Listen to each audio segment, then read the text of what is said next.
all have a soundtrack to our lives, right? Music for the good moments, the bad moments, sad moments, weddings, funerals, graduation, all of it. Music is a human need. And in a minute, we'll be introducing you to the investor who was buying up the rights to all of our favorite artists, diving into the world of buying and selling music catalogs with Sherrese Clarke. You're in the Enterprise Zone at the NASDAQ.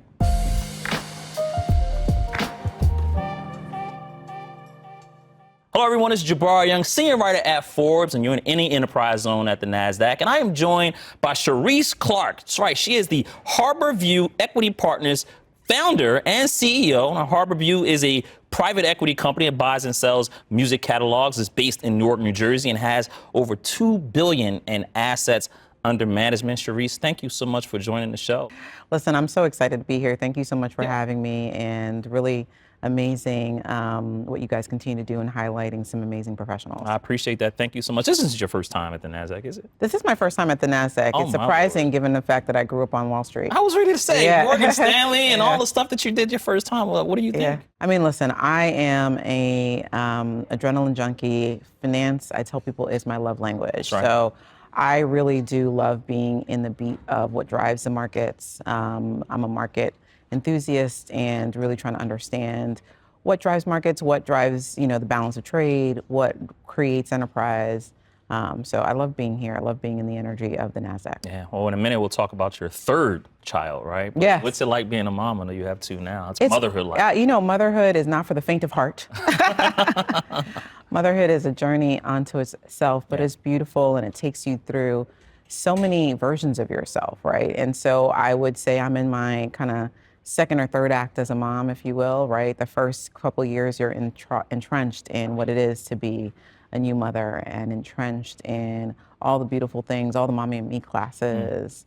And now I'm a mom of two kids who both have double digits, in age, and the conversations are more mature. You're planning for the second phases of their lives. And it is truly a journey to behold, and to watch them is such a joy and a treasure. But it's not without its challenges, right? Every day I'm playing a game of Tetris on who's where and who's getting picked up at what time, and making sure that people are at soccer practice or at voice lessons and getting tutored appropriately.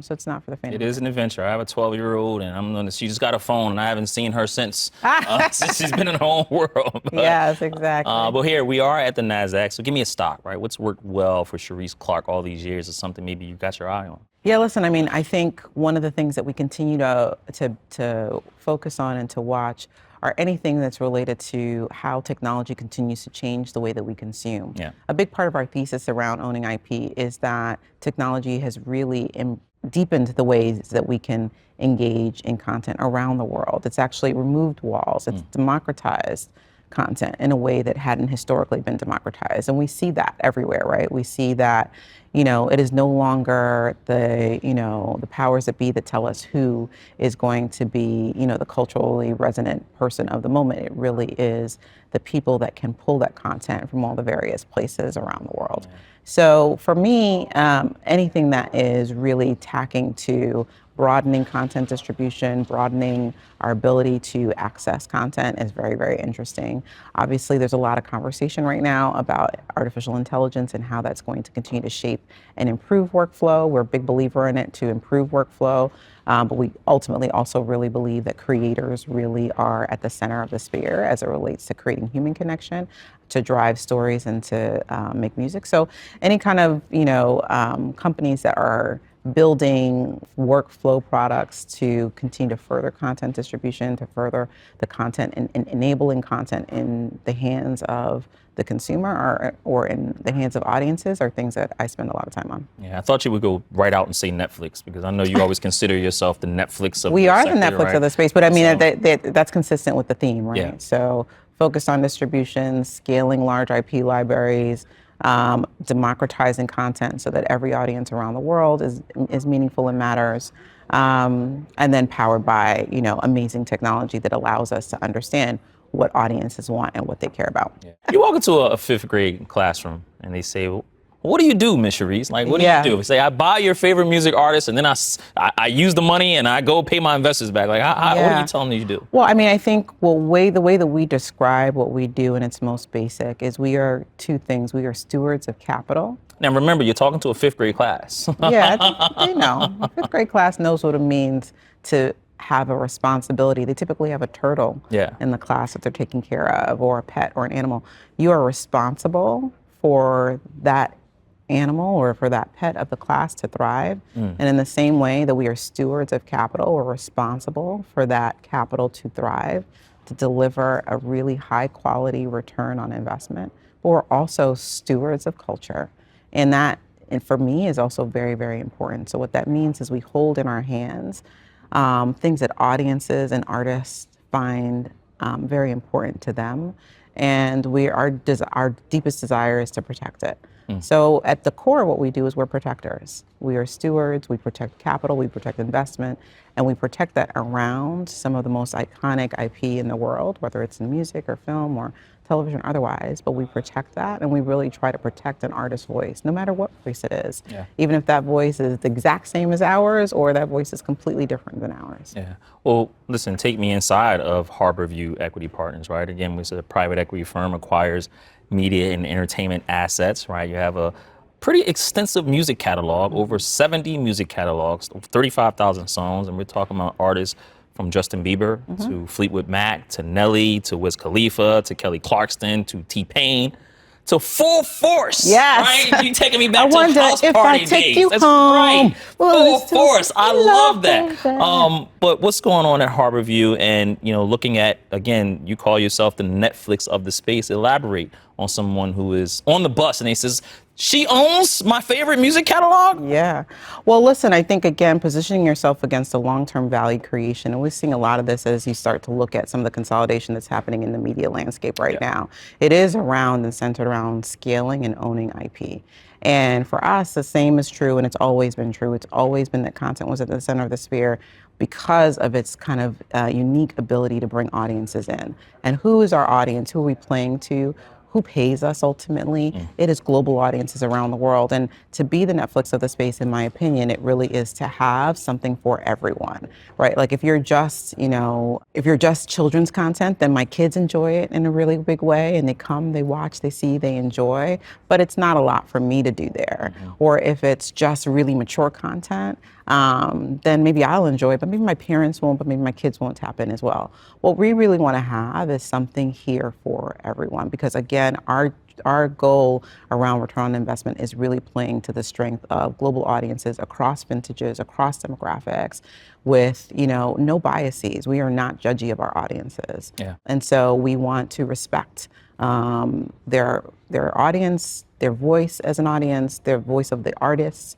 And make sure that we have something for everybody. Yeah. So take me inside that process, right? So let's say you have, someone else. Maybe we'll use Wiz Khalifa as an example, right? Wiz comes, and there's a lot of reasons why artists may want to take this route, right? They have, life decisions to make, and this is a quick way to basically gain money immediately on the future equity of their publishing. And so they come to you and they get, this extensive amount of money in exchange for the rights to their music, which you go and make money on the publishing for the foreseeable future. Did I explain that correctly? You got it pretty close. The only distinction I would add is that we do that on either the sound recording side, which is also known to many as the masters, or on the publishing side or the composition side. And so we will buy rights irrespective of their origin.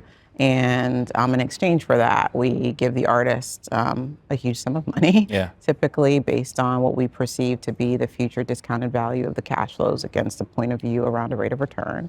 And in exchange for that, we inherit those rights, and we get to monetize those rights in various formats. And so we do a lot of things to really drive through and create value against those rights. So we have built an ecosystem at Harborview to allow ourselves to acquire rights in one hand, put them in projects of things that we may be supporting other portfolio companies or CEOs around, or drive opportunities for creators to get together. Is it fair to say, okay, well, Sherrese Clarke owns T-Pain's music, right? Harborview does, and yes, Harborview. I founded and created Harborview, so sometimes people are one and the same. But I'm creating an institution, and so Harborview is the institution does own T-Pain's catalog. Right, and so they own the catalog. The only way for T-Pain to get it back is if he pays you more. To buy it back. If he buys it back at more than the money he's giving you to it. We have to deliver a return. Yeah. We do have to deliver a return to investors. That's just the exchange of that's a promise that we've made to them. And to be clear, who are our investors? Our investors are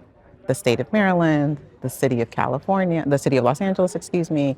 And who are they? Underneath that are people who are cops, firemen, firefighters, teachers, nurses, doctors, local community government workers. And so, this is our job, is to steward delivering a strong return so that they can live their life in retirement in dignity. That's one half of your investors. The other one is KKR, as well as Apollo. And most recently, you received the $500 million debt finance in June 2025, and leveraging this new funding to go after TV rights management, right? Take me inside of what you're seeking TV rights management. We're looking at going to get old IP of Good Times and Martin and all that. I would love it. So if anybody has any of that for sale, please bring it to me. It's the same thesis, right? The thesis is continuing to support and create portfolios of IP that drive long-term value, that have long-term library value. And so that can be done in music, can be done in television rights, can be done in film rights. So that's what we're up to. Yeah. So is it certain TV rights when you say that? Is it shows, sitcoms, or what is? It'll be typically a writer or producer, their royalty share of things that they've worked on. So in the serial space, it's typically things like long-term comedy series that have been on for multiple seasons, or procedurals that have been on for multiple seasons. In the film space, it'll be iconic films that have had their initial release and maybe several years post their release, and have long-term cash flows from other windows as well. So it's like if, I use Good Times as an example, if Norman Lear wanted to give you his future rights for shows that he's done, like All in the Family, you can, you can buy. And another, partnership that you most recently, found yourself involved in was is a deal with Lion Forge Entertainment, a film production company founded by David Steward II, and this is the son of the billionaire David Steward. 30 million transaction I'm seeing there. What's the plan there? And what? Well, what's really cool about Lion Forge, congratulations to David Steward II for having the amazing Hair Rules and winning an Oscar. David Steward Sr. Has two children that have Oscars. Hopefully my two children are watching and know that they have big plans ahead of them, or big shoes to fill. But certainly partnering with people who have strong institutional relationships, who have a pipeline of content, who can leverage iconic IP, either that they're developing or that they've partnered with, to really drive outcomes and drive audience engagement is interesting. Lion Forge is focused on kids and young adults, and there's a need for that, and there continues to be a need for kid and young adult content, particularly around the world. And so we are really excited to partner with them, particularly with a family like the Steward family, who has had a long-standing relationship with technology and how we think about layering technology with children's content to create very efficient content going forward. What's it like being a woman, especially a Black woman in private equity, and what should someone know about this world? Again, you have been on recent podcasts, and you say you want to be the next generation of asset managers, right? You're looking up to people like Robert Smith. You're looking up to the pioneers of the world, KKR, again, and Apollo, two of your limited partners. What should someone know about the private equity world that maybe doesn't get talked about enough? Listen, I think it's like anything else. Sometimes people get scared of joining spaces where they don't see a clean road for them, where they don't understand the gilded path, and there isn't a yellow brick road, right? And sometimes I think it's really, important for us to demystify what it means to be an investor. It is to take a point of view. It is to be thoughtful about how to think about partnering with people. We're in a very heavy people business. Identifying great talent and identifying great partners to build a business with is really important. But ultimately, it's one foot in front of the other. And to the extent that you have a point of view, this is a space that you should spend time in. The math is not that hard. It's just multiplication, division, subtraction, and addition.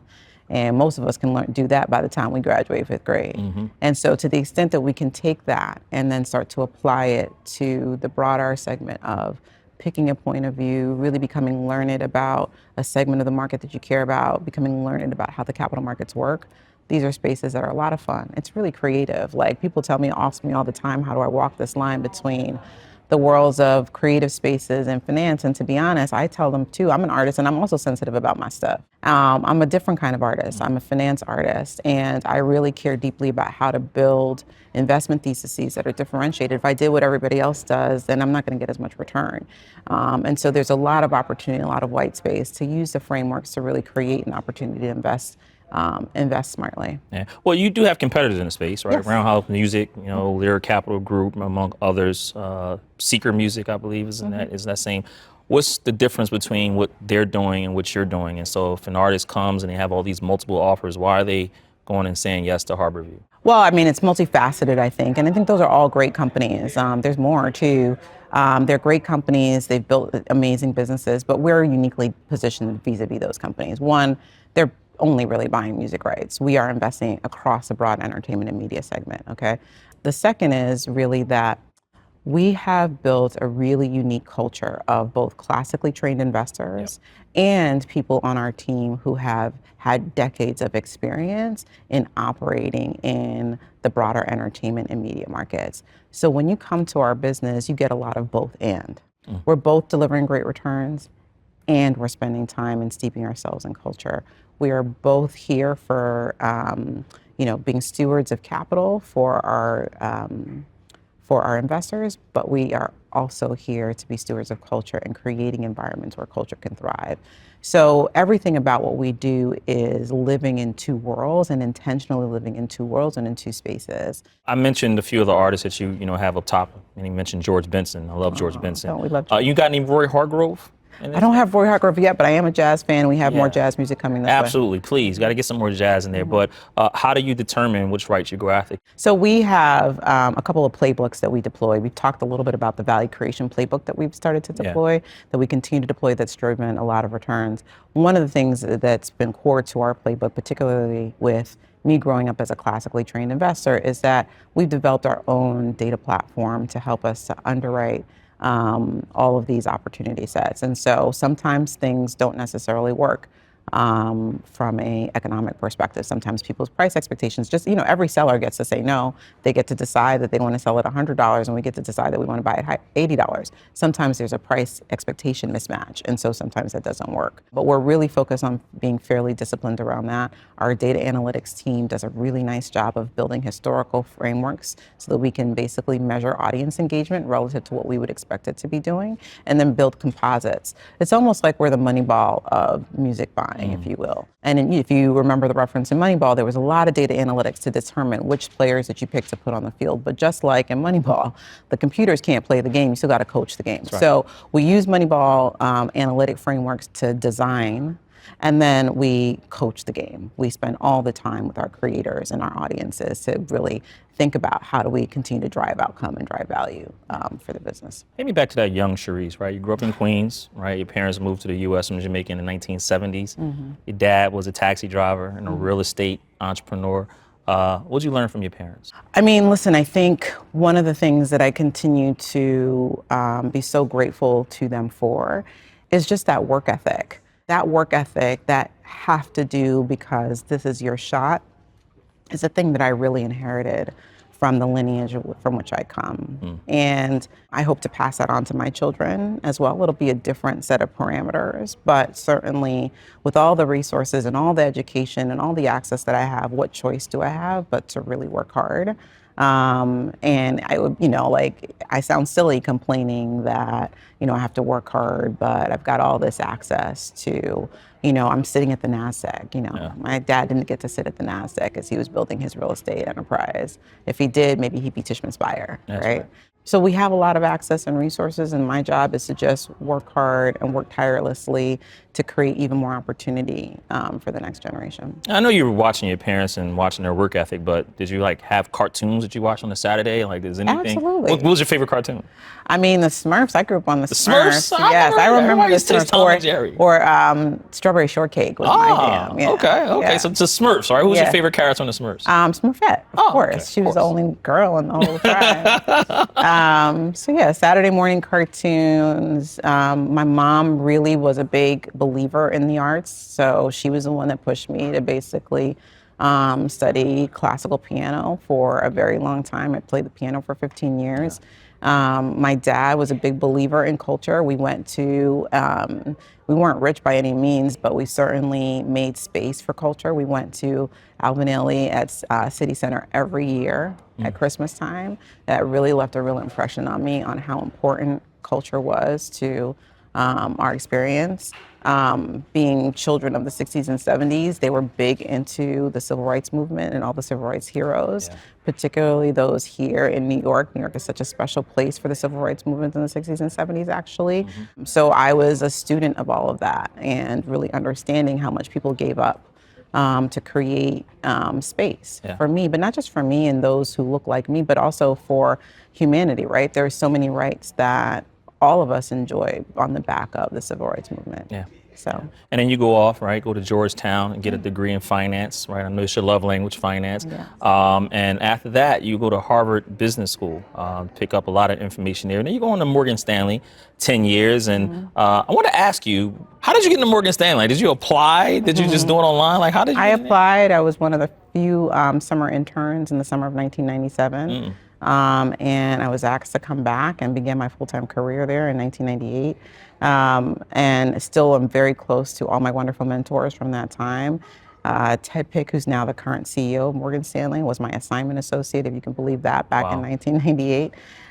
So yeah, just, maintaining really good relationships. I think, one of the things that, my boss at the time there, and he was only an associate at the time, but now he's a senior executive at Morgan Stanley still, told me one of the most important things to do, Sherrese, is just show up every day. Show up every day, put one foot in front of the other. And so that's how I got there. I felt so fortunate. I had an aunt at the time who's no longer with us, but she was one of the first people in our family to work on Wall Street. I don't know exactly what she did, but she worked on the trading floor for many years. And I was always inspired by the fact that she did that. And so was fascinated by the world of finance. Like I said, finance is my love language. I like to say finance is my love language and culture is my daily practice. But I was so inspired by her having done that it was really inspiring for me to be in this world where I could learn more about all the things that made the capital markets move, all the things that made enterprise move, and found it fascinating and really was excited to be at the center of the sphere. Yeah, we have a mutual friend, Drew Hawkins, who you work with at Morgan Stanley, and I called him up and I said, when you hear her name, what comes to mind? He says, Jabari Pioneer, right? She was big on content back then. He said content is king. I know you say content is queen, but all these phenomenal things to say about you. So I ask you now, what was Sherrese Clarke's biggest failure and what did you learn from it? Yeah, I mean, listen, I'm still probably failing at something most days. No. Absolutely. I mean, it's impossible to basically be living a life where you think that it's only full of success. People get to see the things that are bright and shiny, like an interview like this, and otherwise believe that there's nothing that doesn't work the way that you intend it to work. Being an entrepreneur, being a CEO, much of the stuff that you work through every day is peopling and navigating challenging people decisions, managing both loyalty and moving a business forward is a challenge that I've worked through and learned from over time, when to keep someone, when to move on from people. Certainly learning on the job. There's lots of things that we're learning on the job sometimes, but as we're building a new framework. We are building an institution that's singularly focused on entertainment and media that will be a scaled institution of the likes of Vista or Clear Lake or others, or people who I look up deeply to as guiding lights as to where we want to go. We'll make mistakes along the way, but hopefully none of them will be fatal. Hopefully, most of them will lead us to grow and to learn. And many times failures are things that you learn a lot from. So, there's lots of things that just didn't work the way that I wanted it to. But, you've heard these statements, and I'm not the creator of statements such as these, but that things are happening for you, not to you. And so just recalling that, keeping your eye on the North Star, and that the North Star will take you there, but there'll be, pitfalls along the way. And maybe those pitfalls are supposed to happen because maybe you're not supposed to go down that road. And it's important for everyone to realize that and to remember that. And so we do as well. Sometimes things don't work out. And I'll always say to the team, we want nothing that's not for us. Yeah. Well, listen, then you started Project Tempo, I believe it was. It was called Project Tempo, that became Tempo Music. Yeah. And, created that company, and then you find yourself leaving around that 2020, time frame to go and start your own firm, which is now, Harborview. What trait did you use the most when you were going out seeking money so that way you can get I mean, I think, listen, I think I learned so much about why people back previous founders. Because you don't know what you don't know. And starting Harborview, I knew all the things that I didn't know when we were starting Tempo. Tempo grew out of Project Tempo, as you called it, which was named by my analyst at Morgan Stanley at the time. And we ultimately got backed by Providence. It helped, we launched that business with a bridge loan that was coordinated by my team at Morgan Stanley, and Providence paid off that bridge loan and then pulled me out of Morgan Stanley to lead that business. And I didn't know what I didn't know. And Jonathan Nelson's an excellent founder, created Providence from scratch, which is why I love the private equity business. It's an entrepreneurial business. Every single founder of all of these firms are pretty much still in the business, with a handful of them starting to retire and turn it down to the next generation. But we're talking about a pretty young business, 45-ish years old. But excellent founder. What I did not negotiate for myself in setting up Tempo was enough ownership and or control of something that I literally had built off of a piece of paper. So I knew when I was leaving to start Harborview, I knew the kinds of things I wanted around our independence, around how we built a business that we can have our entire team participate in its ownership structure, how we could build into a scaled institution and franchise to bring in outside capital. And so some of those things were the things that I knew. So then everybody was like, oh, it happened so fast, but it was really the kind of thing that was 20 years in the making. In overnight success, I was 20 years in the making. Yeah. It's one of those types of things where you've been preparing your whole life and not realizing that you're even preparing, and you knew exactly what to ask for when the time came. Yeah, and you're talking about in previous podcasts about trusting yourself more, right? Leaning into it and going deeper. But I love that. Get you out of here on some fun stuff, right? Your first million. How'd you make it? Who said I made $1 million yet? I know you made $1 million. You own T-Pain's catalog right now. You made $1 million. Who said I made $1 million yet? I mean, listen, we are building for the future. So a lot of what I'm doing is this is a personal thing. So what, your $1 million? What will I do with it when I get it? We're building for the future. So for me, it really is investing in a future that my children can basically build upon, a legacy that my children can build upon. Yeah. Investing in culture. I believe that is my mission in life, to really continue to allow artists' voices and audiences to really be able to own their voice and own their experience. And so that's really important to me. I mean, listen, I'm not a frivolous person. I like nice things like everybody else, but I'm really focused on building legacy right now. Yeah. I can't figure out how I'm gonna spend my $1 million yet. Maybe, one day. Gifts. I can give. Yeah. Outlook stuff, right? When you look at the music business today, right? What do you see? I know you're a fan and mashing up diverse collaborations of fan bases and things of that nature. Goldman Sachs estimates that by 2035, the global music revenue will be $200 billion, up from $100 billion. And of that, the publishing revenue side of it will be $30 billion. That's up from $19 billion in 2024. So I ask you, what do you see in the music business today? Well, I think what I see in the music business is, I've never been more inspired by the music business than I am today. And I know that there's lots of structural challenges that continue to plague the business. How does, one become, and, we went from having radio being a platform so that everybody became aware of the global superstar of the moment. And now it's about an audience voice. Well, I actually love that even more, particularly as a kid that grew up in Queens to Caribbean household. And all of my peer sets that were around me were of different Caribbean households. We all listened to different music. on the weekends, but it wasn't played on radio. So having a democratized way for people to basically participate in content that is resonant to them, no matter who they are or where they come from, is actually pretty exciting and pretty interesting. And I also think it's a massive revenue opportunity to be positioned that way. Yeah. So that's really, really, really exciting to me. And I'm excited for it, for the music business. I love that the walls are open, right? Like that, again, technology allows us to be connected with teams in Asia, all the way to teams in Latin America, to teams in Sub-Saharan Africa, to teams here in the continental US. Once you start putting all those sounds together, what comes together out of that is these really magical moments that you see happening. But also then people like to, again, still stay true to the things that they love. I love the fact that there's space for all of that. There wasn't space for all these things. There was, everybody has to be a pop star, and that pop star has to sound and look and feel like this. Yeah. And that is not the case anymore. There's space for country music to thrive. There's space for alternative rock to thrive. There's a couple of large alternative rock catalogs that we love, that we've been able to participate in acquiring those rights. And you, again, were at Morgan Stanley, so you must have another answer to this one, a great one. Biggest money management advice? Start early. Start early. Start saving early. Start investing. Saving early. Start investing early. Invest in things that have long duration cash flow, but be diversified across the market. Think about, playing the themes where there's a lot of momentum around those themes, but also having a natural hedge in your portfolio. So I would think anything that is a good, cash yielding, non-correlated investment strategy, which is why we love music so much, is a great place to be participating, because it gives you a nice natural hedge to the overall market volatility that you see in broader equities. You look around the world. What country, what continent does Sherrese Clarke put her money in? I mean, right the fastest growing population in the world is Sub-Saharan Africa. Yeah.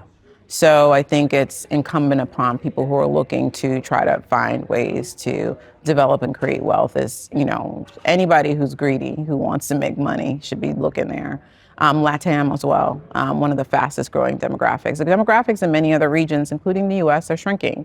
And as demographics shrink, as economies then therefore also shrink, or their growth becomes curtailed, it becomes more expensive to make returns there. So I would say spaces with growing populations, young demographics. The demographics in Sub-Saharan Africa is one of the youngest and fastest growing, and the same in Latin America. Get you out of here on this. Good to great. I think you should know the answer to this one, right? What's the difference between a good music catalog and a great one? Okay, so you're not going to like my answer, actually. My answer is that all audiences matter. And so what's great to you may just be good to me, and what's great to someone else may just be good to you. And so I think, again, we center the audience and the artistry more than anything else. But there's amazing people out there, and we own some of it, from Fleetwood Mac to T-Pain to Justin Bieber, but things that you may not have heard of, like Ruth B. or Daniel Caesar or, Suicide Boys or others. Like,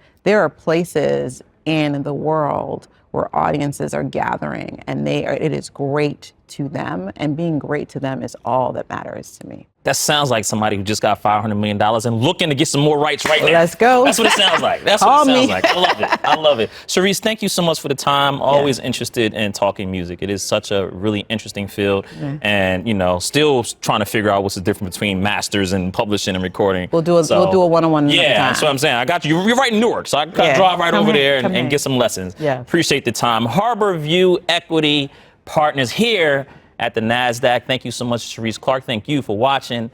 Thank you for listening.